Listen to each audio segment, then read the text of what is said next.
새벽 3시, 혼자 깨어있는 당신에게. 새벽 3시, 세상은 고요한데 당신만 깨어있습니다. 천장을 보며 이런저런 생각에 잠겨있죠. 나만 일어나? 싶으신가요? 아닙니다. 새벽에 잠 못 이루는 사람들에겐 놀라운 공통점이 있습니다. 첫 번째 공통점, 낮에는 괜찮은 척 합니다. 직장에서, 학교에서, 사람들 앞에서는 밝게 웃죠. 잘 지내? 물으면 괜찮아 라고 대답합니다. 하지만 밤이 되면 달라집니다. 아무도 보지 않는 어둠 속에서 낮 동안 억눌렀던 감정들이 쏟아져 나옵니다. 불안, 외로움, 후회, 걱정. 낮에는 바쁘게 살며 덮어두었던 모든 것들이 새벽이 되면 한꺼번에 찾아옵니다. 낮에 처리하지 못한 감정들이 밤이 되면 청구서처럼 날아오는 거죠. 방해받지 않는 고요한 시간이 오히려 억눌렀던 감정들을 깨우는 겁니다. 두 번째 공통점, 과거의 특정 순간을 반복 재생합니다. 그때 그렇게 말하지 말걸. 조금만 더 용기를 냈더라면. 5년 전, 10년 전의 일까지 끄집어내며 스스로를 괴롭힙니다. 특히 타이밍에 대한 후회가 많습니다. 고백하지 못한 사랑, 붙잡지 못한 기회, 하지 못한 사과. 그런데 재미있는 사실이 있습니다. 정작 그 순간의 상대방은 그 일을 기억조차 못하는 경우가 대부분이죠. 우리만 혼자서 그 순간에 갇혀 매일 밤 같은 영화를 돌려보고 있는 겁니다. 세 번째 공통점, 내일이 두렵습니다. 내일 회의에서 실수하면 어떡하지? 내일 그 사람을 마주치면 뭐라고 말하지? 내일 또 오늘처럼 아무것도 못하면 어떡하지? 아직 일어나지도 않은 일들을 머릿속으로 수십 번 시뮬레이션합니다. 최악의 시나리오를 그리고 상대방의 반응을 예상하고 실패한 자신의 모습을 상상하죠. 특히 사람과 관련된 불안이 큽니다. 내일 만날 사람, 답해야 할 메시지, 피할 수 없는 대화. 그런데 아이러니한 건 실제로 내일이 오면 걱정했던 일의 90%는 일어나지 않거나 생각보다 별일이 아니라는 겁니다. 우리는 아직 오지 않은 내일을 미리 살면서 에너지를 소진하고 있는 거죠.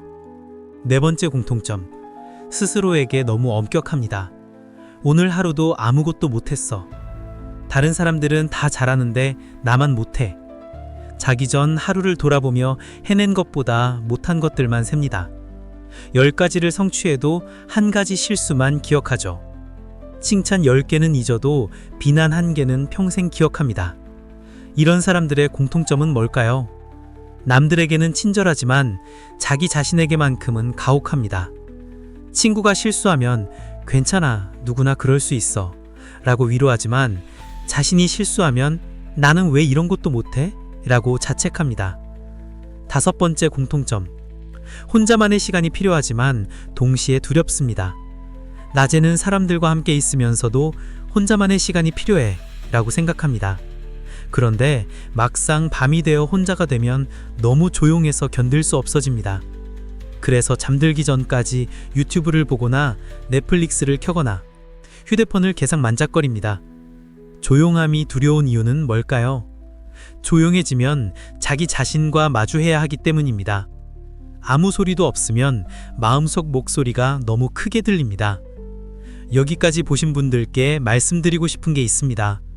새벽에 잠 못 이루는 건 당신이 약해서가 아닙니다. 오히려 당신이 생각이 깊고 감정이 풍부하고 삶을 진지하게 대하는 사람이기 때문입니다. 물론 힘듭니다. 매일 밤 이런 생각과 씨름하는 건 지치는 일이죠. 하지만 기억하세요. 당신만 그런 게 아니라는 걸. 지금 이 순간에도 수많은 사람들이 당신과 같은 생각을 하며 같은 천장을 바라보고 있습니다.